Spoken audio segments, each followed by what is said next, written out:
Most people think a lack of discipline means there's something wrong with them, a character flaw, a weak personality, a shameful trait. But that whole idea is backwards, because what we call discipline is usually a direct fight against how the human brain is built to operate. Not as a metaphor, as biology.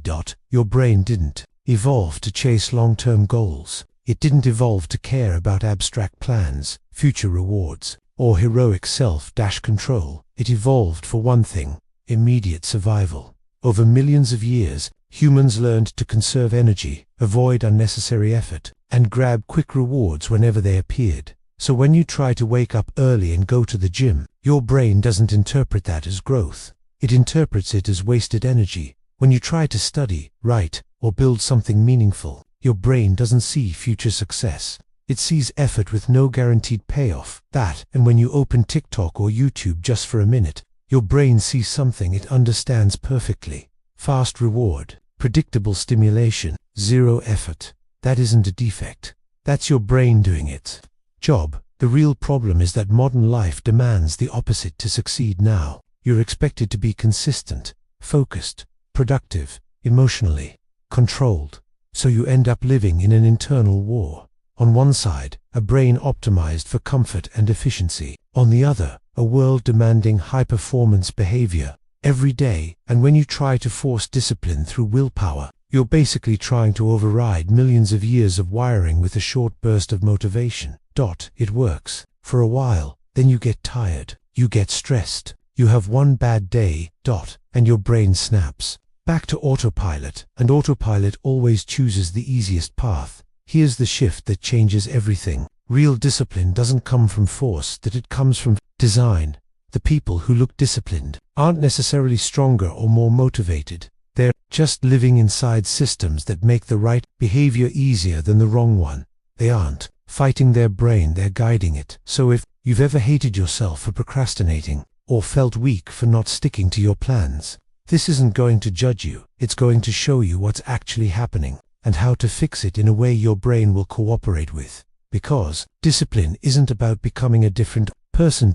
It's about changing the conditions that control you. Discipline sounds simple in theory. Want something enough, stay focused, resist temptation, but the brain doesn't work like that. Your brain isn't obsessed with your long-term vision. It's obsessed with comfort, safety, and efficiency. For most of human history, our ancestors lived in environments where resources were scarce and danger was real. In that world, the best strategy wasn't work hard for the future. The best strategy was survive today. Eat when you can, rest when you can, avoid unnecessary effort. So the brain became a machine for choosing the fastest reward with the lowest cost. And here's the uncomfortable part. That ancient program is still running inside you. When you open your laptop to work on something important, your brain immediately suggests a shortcut. Just check your phone first. Just watch one video. Just take a break. Not because you're weak, because quick reward is what your brain is built to prioritize. And the brain isn't rational, it's efficient. It doesn't choose what's best in the long run. It chooses what costs the least energy right now. That's why willpower eventually fails. Because willpower burns fuel, and when your fuel is low, your brain returns to what it trusts. Comfort, ease, instant gratification. So the problem isn't that you're broken. The problem is that you're fighting biology with brute force, and brute force loses over time, which leads to a better question. What if the issue isn't you, but the environment you live in? Because the real battleground isn't inside your mind, it's around you. Most people believe self-control is an inner strength, like a moral muscle. But the truth is more uncomfortable. Self-control is fragile, and it collapses in a poorly designed environment. Think about how most people try to change. They decide to start working out. They're motivated, determined, serious. Then morning comes. Their workout clothes are buried in a drawer. Their shoes are somewhere random. It's cold outside. Meanwhile, the couch is 5 steps away. Their phone is right there, and the apps are already waiting. In that moment, the choice isn't good versus bad. The choice is easy and available versus hidden and difficult.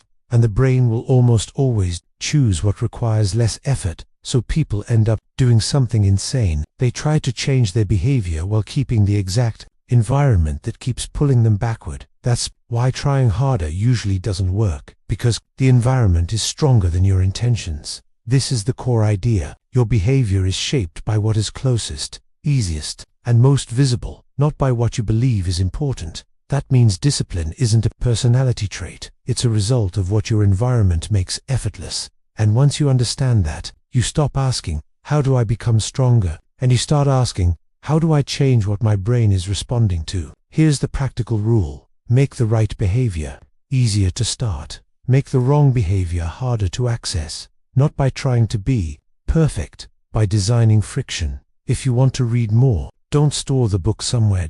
Put it where your eyes land automatically, on the pillow, on the desk, next to your coffee. If you want to scroll less, don't rely on self-control. Remove the triggers, turn off notifications, move social apps off your home screen, use blockers, charge your phone outside the bedroom. If you want to work out in the morning, don't hope you'll feel like it. Set the trap, clothes ready, shoes visible, alarm far from the bed, because you're not trying to win a motivational battle. You're redesigning the path. Your autopilot takes, but there's something even more powerful than environment design. What if you could take the habits you already do automatically and use them to install discipline without a fight? That's what happens when you understand how habit loops really work. Your brain runs on patterns, cue, routine, reward, and you already have dozens of these loops running every day. You brush your teeth after you wake up. You check your phone when you sit down. You make coffee when you enter the kitchen. These actions don't require discipline because they're automatic. So, instead of trying to build a new habit from scratch, you attach it to an existing habit. This is how you remove the hardest part of any behavior change. Starting after you brush your teeth. You stretch for 2 minutes. After you make coffee. You write 3 sentences. After you lock the front door. You take a 5-minute walk with no phone in your hand. It's not dramatic, but it's powerful. Because initiating an action takes more mental energy than continuing it. Once you're in motion, inertia starts working for you. That's why small habits create momentum. And momentum is stronger than willpower. But there's a rule. The new action needs to be small. Specific. Immediate. Not read more. Read 1 page. Not work out for an hour.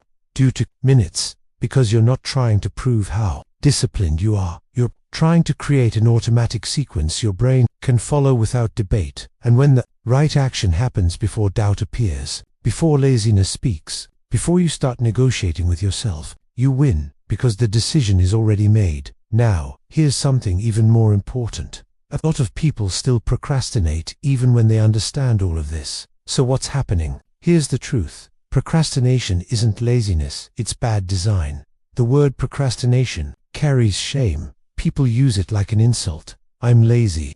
I'm weak. I can't get my life together. But procrastination is usually just a signal that the task feels too unclear, too heavy, too boring, or too unrewarding.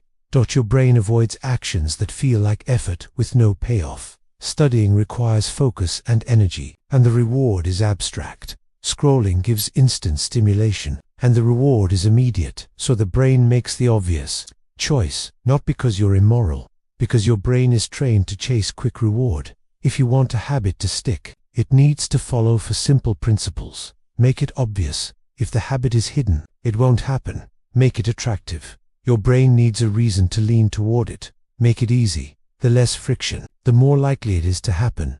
Make it satisfying. The brain needs a sense of completion, or reward. Let's make this real. Imagine someone wants to study every night, but their books are buried in a bag. Their desk is messy. The TV is on. Their phone is right next to them, and they plan to study for an hour straight, with no reward and no tracking. What happens? They open their phone. They scroll. Then they feel guilty.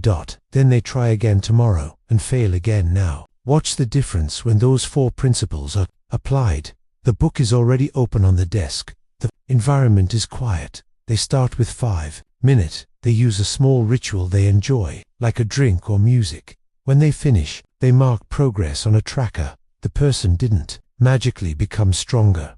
They made the behavior easier to execute. That's the real secret. Discipline isn't a force you summon. It's a structure you build. And here's the final myth we need to kill. A lot of productivity culture tells you that you need to enjoy the process to be consistent, fall in love with the routine, love the journey. Do what you love. It sounds inspiring, but for a lot of people, it's poisonous, because it implies that if you don't enjoy the process, you're not meant for it. That's false. You don't need to like discipline, you need to make it inevitable. Highly consistent people don't wake up excited to do everything. They don't love every workout. They don't feel passionate about every boring task. What they have is structure, a setup that makes the right action the path of least resistance. So your goal isn't to feel motivated. Your goal is to build a system that works even when you feel nothing, even when you're tired, even when you're stressed, even when your mood is garbage. That's what separates progress from endless restarting, because motivation is unpredictable. Systems are reliable. And there's one deeper layer that makes everything permanent. Identity. Your habits are not just actions, they're votes. Every small action is a vote for the kind of person you believe you are. When you do 2 minutes of the right thing, you're telling yourself, I'm the type of person who starts. When you choose reading instead of scrolling, you're telling yourself, I'm the type of person who controls my attention.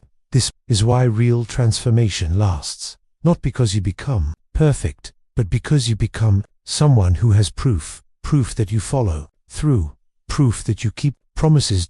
Proof that you act even when it's inconvenient. And once identity shifts, behavior becomes natural. So here's the choice in front of you. You can keep blaming yourself for not being strong enough, or you can start designing your environment, your habits, and your identity. So discipline becomes the default. Stop waiting for motivation. Stop punishing yourself for being human. You don't need more willpower, you need better structure. Now, tell me this. What's the first habit you're going to redesign starting today? Write it in the comments. Because the simple act of writing it down is already a vote for your new identity. And if you want more videos like this, calm, practical, and built for real life, subscribe. Here we don't do empty motivation. We build systems that actually work.